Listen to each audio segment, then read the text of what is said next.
विश्वं दर्पण दृश्यमान नगरी तुल्यं निजान्तर्गतं पश्यन्नात्मनि माया बहिरोद्भूतं यथा निद्रया या साक्षात् कुरुते प्रबोधसमये स्वात्मानमेवाद्वयं तस्मै श्रीगुरुमूर्तये नमः। इदं श्रीदक्षिणामूर्तये ओम। इस वीडियो में हार्ट बता रहे थे ना आगे, इसमें बताते हैं द्वैत है क्या, है ना, अभी खत्म नहीं हुआ। माया मात्रम इदम द्वैतम अद्वैतम परमार्थता कारिका बता रहे थे ना, इदम द्वैतम माया मात्रम। ये जो द्वैत है दिखाई पड़ रहा है, ये सब जादू के खेल की तरह है। ये पृथ्वी, आकाश, सूर्य, चंद्रमा, समुद्र, ये हॉलीवुड, बॉलीवुड, लॉस एंजल्स, ये मजबूर लोग हैं, ये दुखी लोग, ये थके हारे चिंताग्रस्त लोग, ये सब दिखाई पड़ रहा है ना। ये अज्ञान और अज्ञान के जो कार्य हैं, ये सब मुर्दे हैं, क्योंकि अद्वितीय अखंड तत्व में बिना हुए ही मालूम पड़ रहे हैं।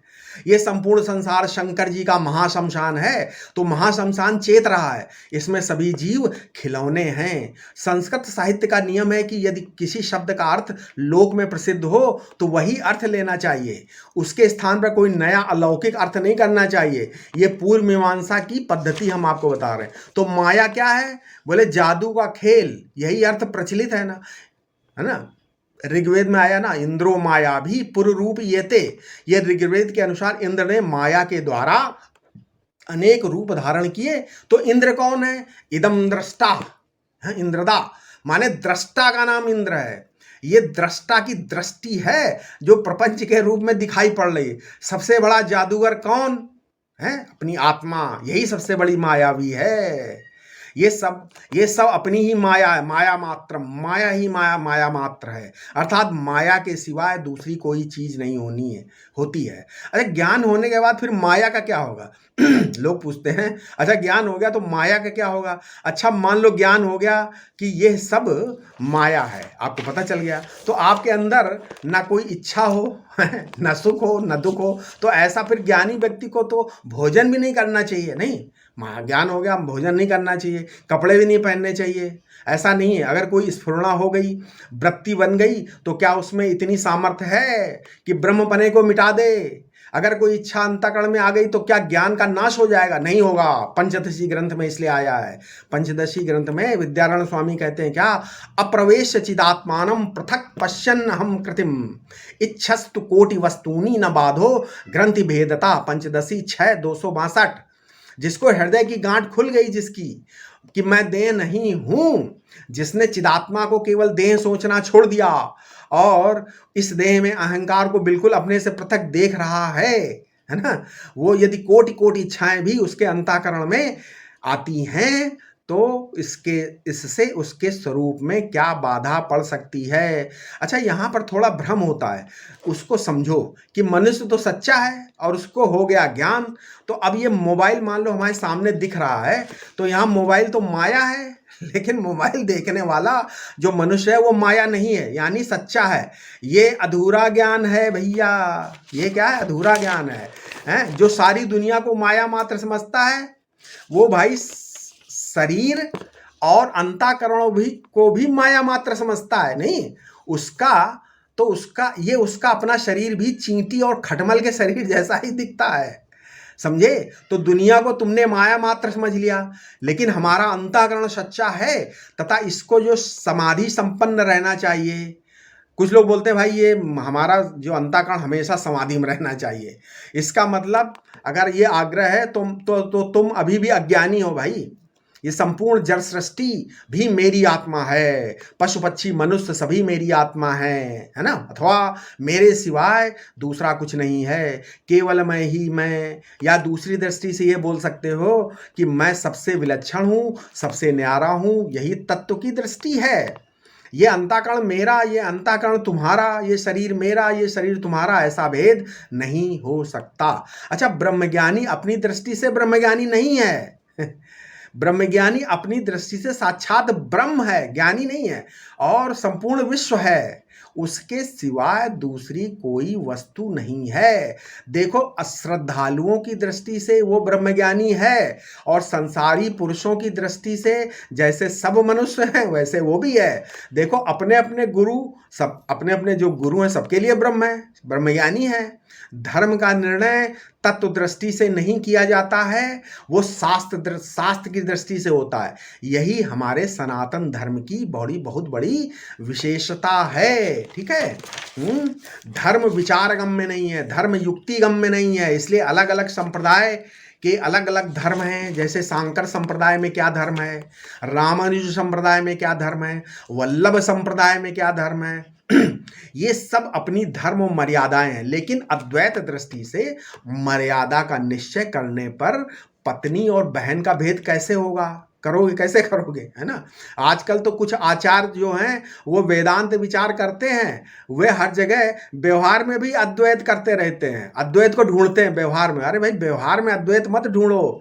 धर्म दृष्टि अलग है, तत्व दृष्टि अलग है। इसलिए सनातन धर्म का सिद्धांत जो है वो शास्त्र के अनुसार है। शास्त्र के अनुसार जो कर्म है वो धर्म है, और जो शास्त्र के विपरीत है वो अधर्म है।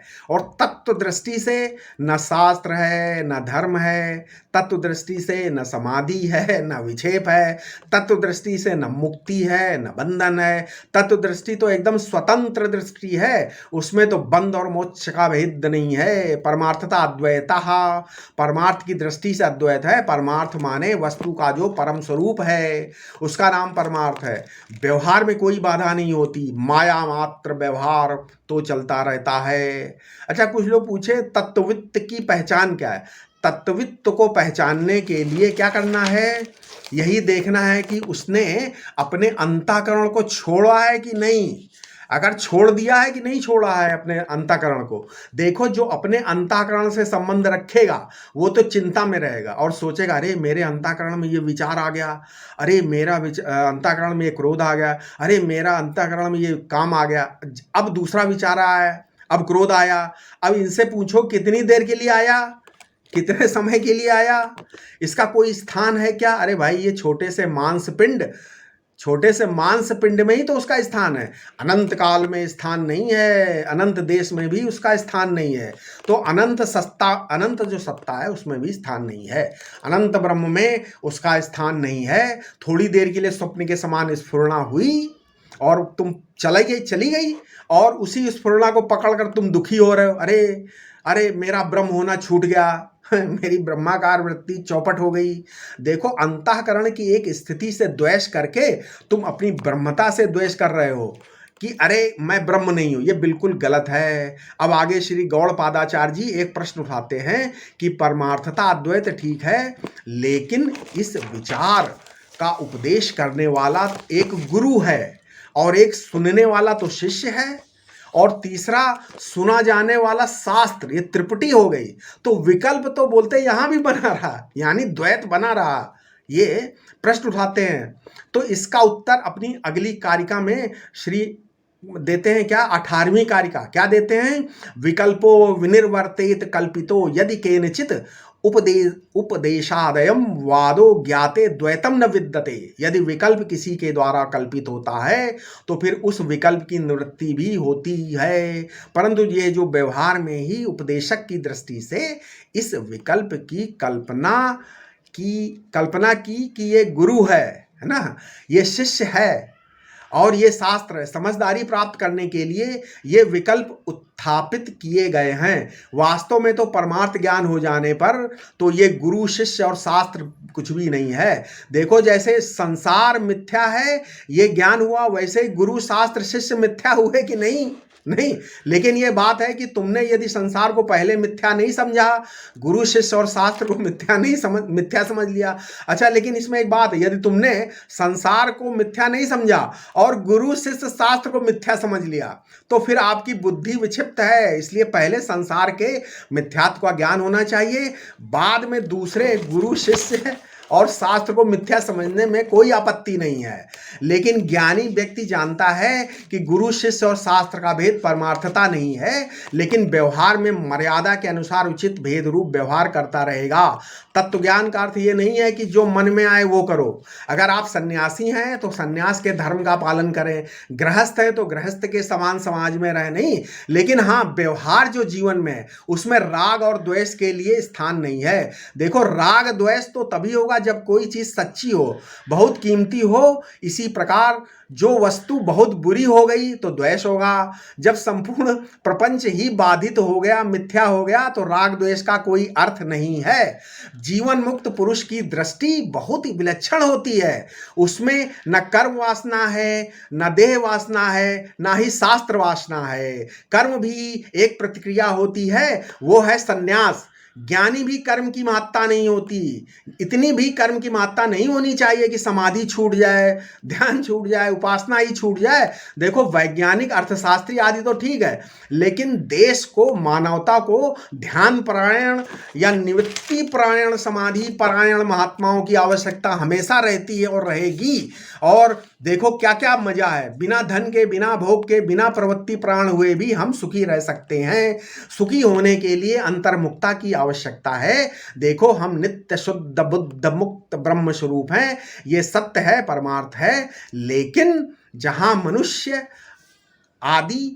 मनुष्य शरीर है, वहां खाना पीना, हंसना आदि व्यवहार भी है। जब तक जीवन है, तब तक गुरु के सामने झुकता भी है। शास्त्र की प्रामाणिकता भी माननी पड़ चाहिए है। यही अभिप्राय है। देखो, जिस गुरु ने तुम्हारा अंधकार मिटा दिया, उसने तुम्हें ईश्वर से मिला दिया, है ना। जब तक तुम्हारा शरीर रहे तब तक गुरु के सामने सिर झुकाना चाहिए। और जिस वेद शास्त्र ने तुम्हारा ज्ञान मिटा दिया, क्या उसके प्रति तुम कृतज्ञ नहीं हो, हैं, कि उसकी प्रमाणिकता बनी रहे। इसलिए वेद शास्त्र के सामने भी को मानना चाहिए। जितने भी गुरु मिलते जाएं, कोई तुम्हें उपासना बताएगा, कोई गुरु तुम्हें ध्यान सिखा देगा। जब तक तुम्हें अपने नित्य शुद्ध बुद्ध ब्रह्म में तुम्हारा अवस्थान न हो जाए, पूछते रहो, ढूंढते रहो, एक ना एक दिन तुम्हें सच्चे गुरु की प्राप्ति होगी, जो निश्चय ही तुम्हारा अज्ञान निवृत्त कर देगा। आशा है आपको ये जरूर समझ में आ रहा होगा।